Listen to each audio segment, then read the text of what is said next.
Hi.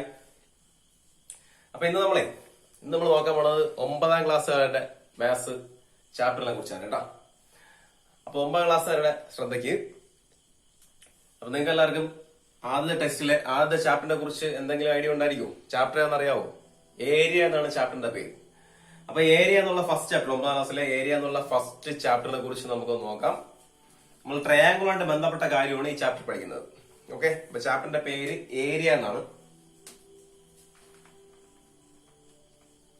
Area ഒരേ ഒരു point, ഒരൊറ്റ ഒരു പോയിന്റ് മാത്രമാണ് ഈ ചാപ്റ്റർ പഠിക്കാനുള്ളത്. ആ പോയിന്റ് ഞാൻ ഇവിടെ നിങ്ങളെ പഠിപ്പിക്കാൻ പോകുന്നത്. ആ ഒരു പോയിന്റിനെ ബേസ് ചെയ്തുകൊണ്ടുള്ള കുറച്ച് കാര്യങ്ങൾ മാത്രമേ ഇവിടെ പഠിക്കാനുള്ളൂ. ഓക്കെ, അപ്പോ ട്രയാങ്കിളിനെ കുറിച്ച് ഒരു ഇൻട്രൊഡക്ഷൻ തരാം. എല്ലാവർക്കും അറിയാലോ ട്രയാങ്കിൾ. ട്രയാങ്കിൾ എന്ന് വെച്ചാൽ 3 സൈഡ്സുകൾ തമ്മിൽ ജോയിൻ ചെയ്തിട്ടുള്ള ഒരു ക്ലോസ്ഡ് ഫിഗറിനെ വിളിക്കുന്ന പേരാണ് ട്രയാങ്കിൾ. 3 സൈഡ്സ് ഉണ്ടാവും, 3 ആംഗിൾസ് ഉണ്ടാവും. ഇതെല്ലാവർക്കും അറിയാലോ അല്ലേ? ഓക്കെ, പിന്നെ 3 ആംഗിളിന്റെയും കൂടി സം 180 ഡിഗ്രി ആണെന്നുള്ള ബേസിക് കാര്യമൊക്കെ നിങ്ങൾക്ക് അറിയാമായിരിക്കുമല്ലോ.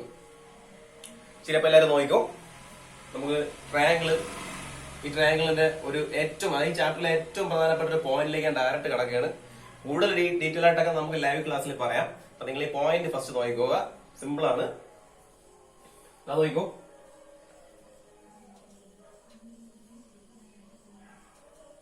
ഇവിടെ ഒരു ട്രയാങ്കിൾ ഉണ്ട്.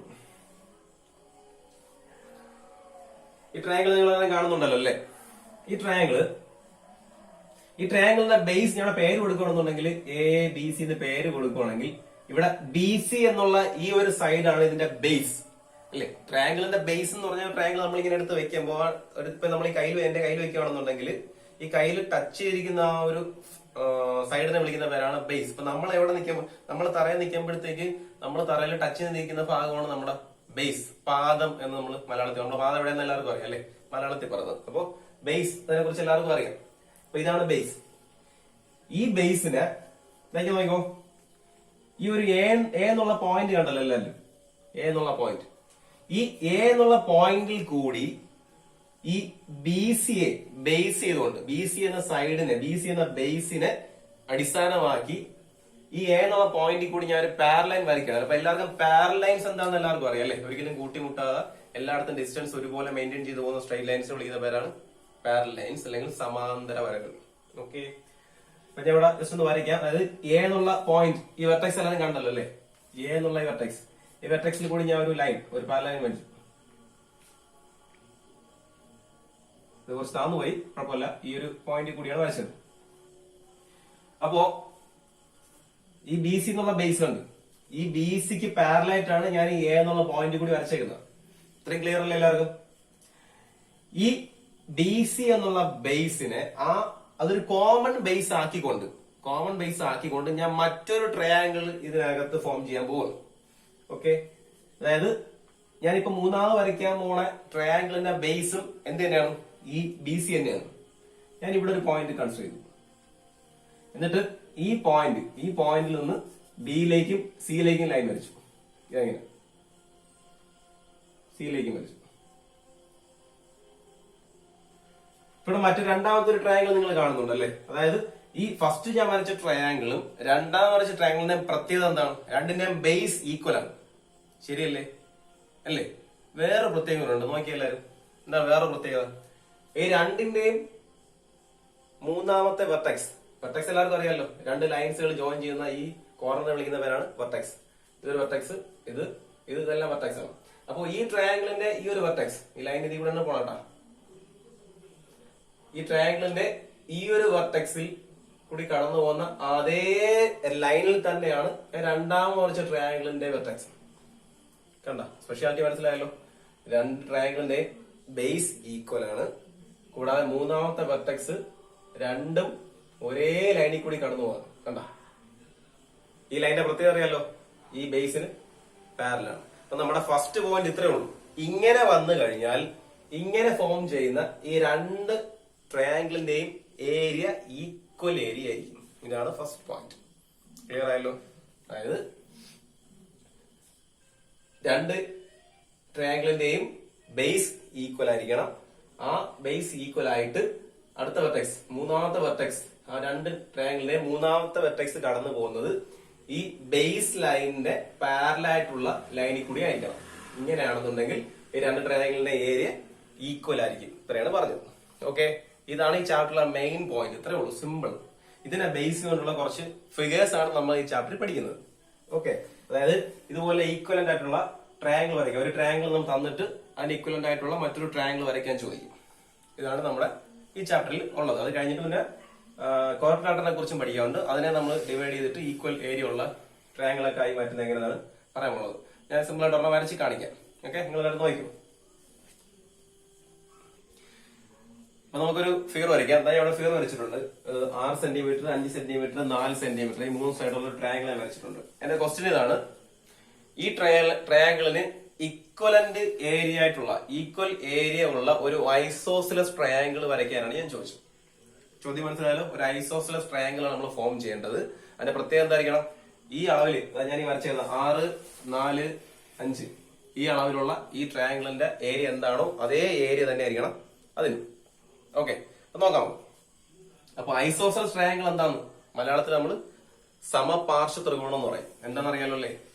3 വശങ്ങളുള്ളതിൽ ഏതെങ്കിലും 2 വശങ്ങൾ ഈക്വൽ ആണെങ്കിൽ അതിനെ വിളിക്കുന്ന പേരാണ് ഐസോസിലസ് ട്രയാങ്കിൾ, ഇല്ലെങ്കിൽ സമപാർശ്വ ത്രികോണം.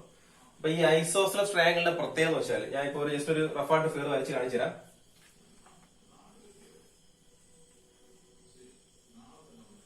ഇതൊരു ഐസോസിലസ് ട്രയാങ്കിൾ ആണെന്ന് വെച്ചോ. ഇവിടെ ഈ 2 സൈഡും ഈ സൈഡുമാണ് ഈക്വൽ സൈഡ്സ്. ഇപ്പൊ 2 സൈഡ് ഈക്വൽ ആണെങ്കിൽ ഞാൻ വിളിക്കുന്ന പേര് ട്രയാങ്കിൾ, ഐസോസ് ട്രയാങ്കിൾ എന്ന് വിളിക്കും. അപ്പൊ ഇത് ഐസോസിലസ് ട്രയാങ്കിൾ ആണ്. അപ്പൊ നിങ്ങൾ നേരത്തെ മുൻ വർഷങ്ങളിലൊക്കെ പഠിച്ചിട്ടുള്ള കാര്യമാണ് ഞാൻ ഓർമ്മപ്പെടുത്തുന്നത്. അതായത് ഒരു ഐസോസിലസ് ട്രയാങ്കിളിന്റെ ഈക്വൽ അല്ലാത്ത സൈഡ്, അതായത് ഒരു സൈഡ് ഈക്വൽ ആയിരിക്കത്തില്ലല്ലോ. അതായത് ഇവിടെ ഈ 2 സൈഡാണ് ഈക്വൽ, ഇത് ഈക്വൽ അല്ല, ഇത് രണ്ടുമാണ് ഈക്വൽ. ഇപ്പൊ ഇത് 5 ആണെങ്കിൽ ഇത് തന്നെ ആയിരിക്കും, 5 തന്നെ ആയിരിക്കും. ഇതിന്റെ പെർപെൻഡിക്കുലർ ബൈസെക്ടർ, പെർപെൻഡിക്കുലർ ആയിട്ട് ബൈസെക്ടർ എന്ന് വെച്ചാൽ അറിയാലോ അല്ലേ? രണ്ടായിട്ട് ഡിവൈഡ് ചെയ്യുക. പെർപെൻഡിക്കുലർ ബൈസെക്ടർ എന്ന് വെച്ചാൽ പെർപെൻഡിക്കുലർ 90 ഡിഗ്രിയിൽ ലൈൻ വരച്ചു കഴിഞ്ഞാൽ അത് ആ ഒരു ലൈന് രണ്ടായിട്ട് ഡിവൈഡ് ചെയ്യുന്നതിനാണ് പെർപെൻഡിക്കുലർ ബൈസെക്ടർ എന്ന് പറഞ്ഞാൽ. അപ്പോ നമ്മൾ ഇവിടെ നിന്ന് ഒരു പെർപെൻഡിക്കുലർ ബൈസെക്ടർ വരച്ചു കഴിഞ്ഞാൽ, ഈ ഒരു 3ാമത്തെ വെർട്ടെക്സിൽ നിന്ന് പെർപെൻഡിക്കുലർ ബൈസെക്ടർ വരച്ചു കഴിഞ്ഞാൽ കറക്റ്റ് ആയിട്ട് ഇതിന് 2 ഈക്വൽ പാർട്സ് ആയിട്ട് ഡിവൈഡ് ആവും. പെർപെൻഡിക്കുലർ ബൈസെക്ടർ, അതായത് ഈ റൈറ്റ് ഐസോസിലസ് ട്രയാങ്കിളിന്റെ ഈക്വൽ അല്ലാത്ത സൈഡിനെ 2 ഈക്വൽ പാർട്സ് ആയിട്ട് ഡിവൈഡ് ചെയ്യും. ഇതിപ്പോ ഞാൻ വരച്ചേക്കുന്നത് ഏകദേശം ഈക്വൽ അല്ല, പക്ഷെ ഈക്വൽ പാർട്സ് ആയിട്ട് ഡിവൈഡ് ചെയ്യും ഈ 3ാമത്തെ വെർട്ടെക്സ് എന്നുള്ള പെർപെൻഡിക്കുലർ ബൈസെക്ടർ. ഇതാണ് നമ്മൾ ഐസോസിലസ് ട്രയാങ്കിളിന്റെ ഒരു പോയിന്റ്. ഓക്കെ, അപ്പൊ ആ ഒരു പോയിന്റിനെ ബേസ് ചെയ്തിട്ടാണ് നമ്മൾ ഇവിടെ ചെയ്യാൻ പോകുന്നത്. അപ്പൊ നമ്മൾ ചെയ്ത് നോക്കാം. ഫസ്റ്റ് നിങ്ങൾ ചെയ്യേണ്ടത്, ഈ ബേസിന് 6 സെന്റിമീറ്റർ എന്നുള്ള ഈ ബേസിനെ അടിസ്ഥാനപ്പെടുത്തിക്കൊണ്ട് നിങ്ങൾ ഒരു പാരലൈൻസ് വരയ്ക്കുക. പാരലൈൻസ് വരയ്ക്കാൻ നമ്മൾ മുൻ വർഷങ്ങളിൽ പഠിച്ചിട്ടുണ്ട് അല്ലെ? എന്തൊക്കെ ഉപകരണങ്ങൾ വേണ്ടത്? ഒരു സ്കെയിലും സെറ്റ് സ്ക്വയറും ഉണ്ടെന്നുണ്ടെങ്കിൽ നമുക്ക് പാരലൈൻസ് വരയ്ക്കാം. അത് വരയ്ക്കാൻ എല്ലാവർക്കും അറിയാമായിരിക്കും അല്ലേ? വെച്ചിട്ട് കറക്റ്റായിട്ട് ഒരു പാരലൈൻസ് വരയ്ക്കുക, കുറച്ച് നീട്ടി വരയ്ക്കുക. ഈ 3ാമത്തെ വെർട്ടെക്സിൽ കൂടി ഒരു പാരലൈൻസ് വരയ്ക്കാം. അപ്പൊ നമുക്കറിയാം ഇതിന്റെ അതേ ഏരിയ ഉള്ള ട്രയാങ്കിൾ തന്നെയാണ് വരയ്ക്കേണ്ടത്. മാത്രമല്ല ട്രയാങ്കിൾ എന്തും ആയിരിക്കണം? ഐസോസിലസ് ട്രയാങ്കിളും ആയിരിക്കണം. എങ്ങനെയാണെന്നുണ്ടെങ്കിൽ, അതായത് ഈ ബേസ് തന്നെ ആയിരിക്കണം. നമ്മൾ നേരത്തെ പഠിച്ച പോയിന്റ് വെച്ചിട്ട്, കുറച്ചു മുമ്പ് പഠിച്ച പോയിന്റ് വെച്ചിട്ട് ഈ 6 സെന്റിമീറ്റർ, ഇവിടെ 6 സെന്റിമീറ്റർ ആണ് ഇതിന്റെ ബേസ് അല്ലേ? ഇതേ ബേസ് തന്നെ ആയിരിക്കണം നമ്മൾ ഇനി വരയ്ക്കാൻ പോണ ഐസോസിലസ് ട്രയാങ്കിളിന്റെയും ബേസ്. ഈ ഒരു പോയിന്റ് എല്ലാവരും ഓർക്കുന്നുണ്ടല്ലോ അല്ലേ? Perpendicular bisector. അപ്പൊ നമ്മള് ഈ വരയ്ക്കാൻ പോണ ഐസോസിലസ് ട്രയാങ്കിളിന്റെ ബേസ് 6 സെന്റിമീറ്റർ ആയതുകൊണ്ട് അതിന്റെ പെർപെൻഡിക്കുലർ ബൈസെക്ടർ വരച്ചാൽ എളുപ്പമായിരിക്കും അല്ലെ? പെർപെൻഡിക്കുലർ ബൈസെക്ടർ വരയ്ക്കാൻ എല്ലാവർക്കും അറിയാമേ? ഇതിന്റെ ഹാഫിൽ കൂടുതൽ എടുത്ത് ആർക്ക് കട്ട് ചെയ്യുക, ഇവിടെയും കട്ട് ചെയ്യുക, കട്ട് ചെയ്ത പോയിന്റ് ഇങ്ങനെ നീട്ടി വരിക.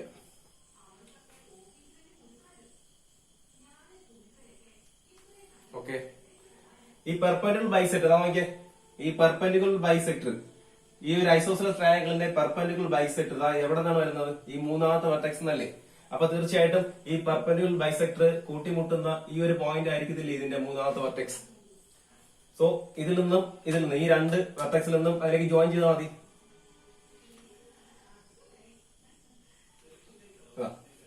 ഇപ്പോ നമ്മൾ ആദ്യം വരച്ച ഇത് രണ്ടും കൂടെ കുറച്ച് അടുത്ത് പോയി. ആദ്യം വരച്ച ട്രയാങ്കിളിന്റെ ഈക്വൽ ഏരിയയിലുള്ള ഒരു ഐസോസിലസ് ട്രയാങ്കിൾ ആണ് രണ്ടാമത് ഈ ഫോം ചെയ്തേക്കുന്നത്. ഇത്രേ ഉള്ളൂ, സിമ്പിൾ. എല്ലാം ക്ലിയർ ആയിട്ടുണ്ടല്ലോ അല്ലേ? അപ്പൊ നമുക്കിനി ഒരു സിമ്പിൾ ആയിട്ടുള്ള ഒരു കാര്യം കൂടെ നോക്കാം. ഇപ്പോ ഇതേ ക്വസ്റ്റ്യൻ തന്നെ പറയാണ്,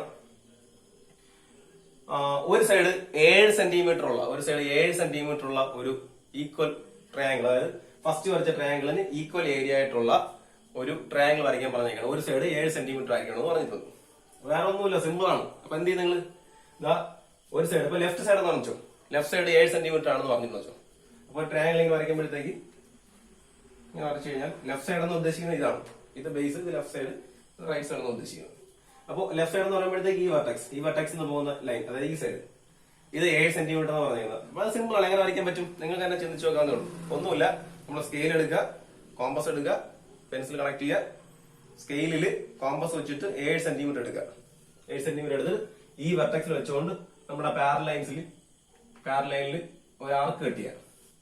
ആർക്ക് കട്ട് ചെയ്യാൻ എന്താ ഇവിടെ കോമ്പസ് വെച്ചിട്ട് ആർക്ക് കട്ട് ചെയ്യുക. ഈ ആർക്ക് കട്ട് ചെയ്തതാണ് മൂന്നാമത്തെ വെർട്ടെക്സ്. ജോയിൻ ചെയ്ത് കൊടുത്താൽ മതി, ഇങ്ങനെ ജോയിൻ ചെയ്താൽ മതി. ഇത് 7 സെന്റിമീറ്റർ ആയി. ഇത്രേ ഉള്ളൂ, സിമ്പിൾ അല്ലേ? അപ്പൊ ഈ ചാപ്റ്ററിൽ പകുതി കാര്യം കഴിഞ്ഞു. ഇനി നമ്മൾ ഇത്രയും കാര്യങ്ങളെ ബേസ് ചെയ്തുകൊണ്ടിട്ട് കുറച്ചുകൂടി പാടുള്ള, അതായത് കോട്ടിലാട്ടമായിട്ട് ബന്ധപ്പെട്ട കുറച്ച് കാര്യമാണ് ഇനി പറയാനുള്ളത്. അത് നമുക്ക് അടുത്ത ക്ലാസ്സിൽ പറയാം. എല്ലാം കൂടെ പറഞ്ഞാൽ നിങ്ങൾക്ക് കൺഫ്യൂഷൻ ആവും. ഇപ്പൊ ഇത്രയും കാര്യങ്ങൾ പഠിക്കാം. അപ്പൊ ഇത്രയും ക്ലിയർ ആയിട്ടുണ്ടല്ലോ അല്ലേ? മനസ്സിലായിട്ടുണ്ടല്ലോ ഈ പോയിന്റ്സ്, ഫസ്റ്റ് പറഞ്ഞ പോയിന്റ്സ്. ഒന്നുകൂടെ ഒന്ന് വീഡിയോ ആദ്യം പോലെ കണ്ടു കഴിഞ്ഞാൽ ക്ലിയർ ആയിട്ട് മനസ്സിലാവും. കുഴപ്പമൊന്നുമില്ല. അപ്പൊ നമുക്ക് എല്ലാവരും ക്ലിയർ ആയിട്ടുണ്ടെന്ന് വിചാരിക്കുന്നു. ഉടനെ തന്നെ നമുക്ക് ഈ ചാപ്റ്ററിന്റെ ബാക്കിയായിട്ട് വീണ്ടും കണ്ടുമുട്ടാം. അതുവരെയും ബൈ.